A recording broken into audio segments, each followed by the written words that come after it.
Now this slide came about because I was doing a webinar on functional training anatomy, and this was my way of trying to visually show people what it is I believed functional training was, or how to best describe functional training. And I used this example. I got a lot of great feedback on this picture, and it helped a lot of light bulbs go off. So I wanted to share it with you here in the checklist product. Now I used the trap bar deadlift and combined it, or compared it to a leg press. And as a trap bar deadlift, not just a functional leg press, was the question that I proposed. So in a trap bar deadlift, you have a lot more freedom of motion of the spine and hips. And what I mean by that is, based off of the person's height, their mobility, their leg length, their arm length, you can adjust the trap bar to them. I could raise the trap bar up. I could help them get in a better position.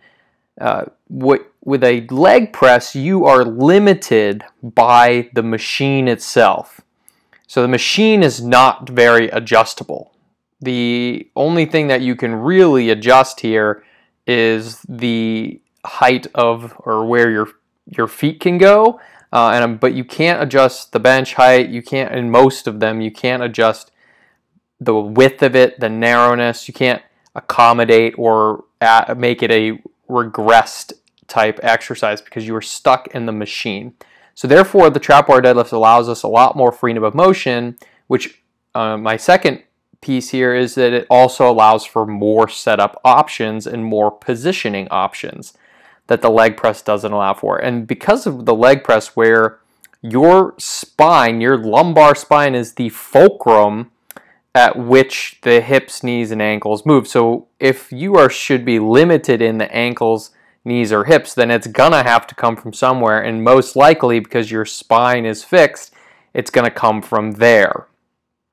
Now with a trap bar, yes, there's the possibility of you using your back, but if you miss a trap bar deadlift, you can just drop the weight, or the weight doesn't move.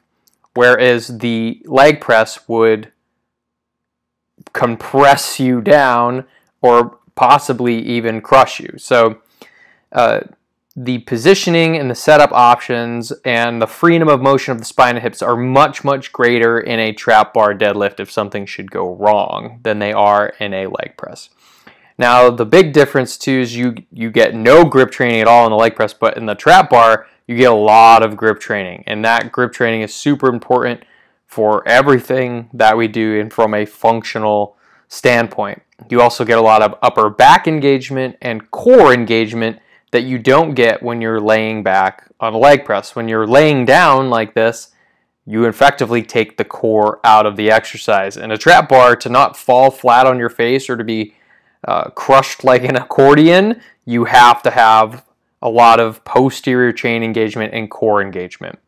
And because you have more things working and you're using the core and the grip, you have a lot more neurological recruitment, a lot more load on the skeleton, and a lot more cardiovascular benefits that come from a trap bar deadlift that you don't get the same benefits or as much benefit from a leg press machine.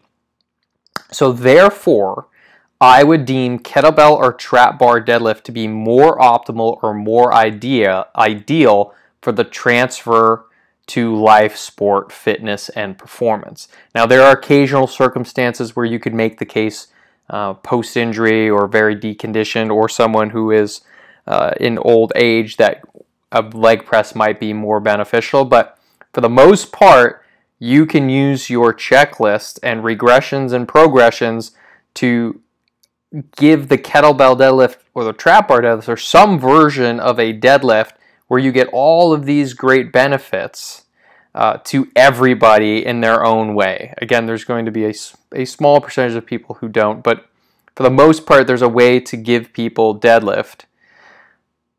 And if you look at this picture, so all I've done is taken Kevin and flipped him around on the lower right-hand corner here, and made my own little leg press machine here on Keynote.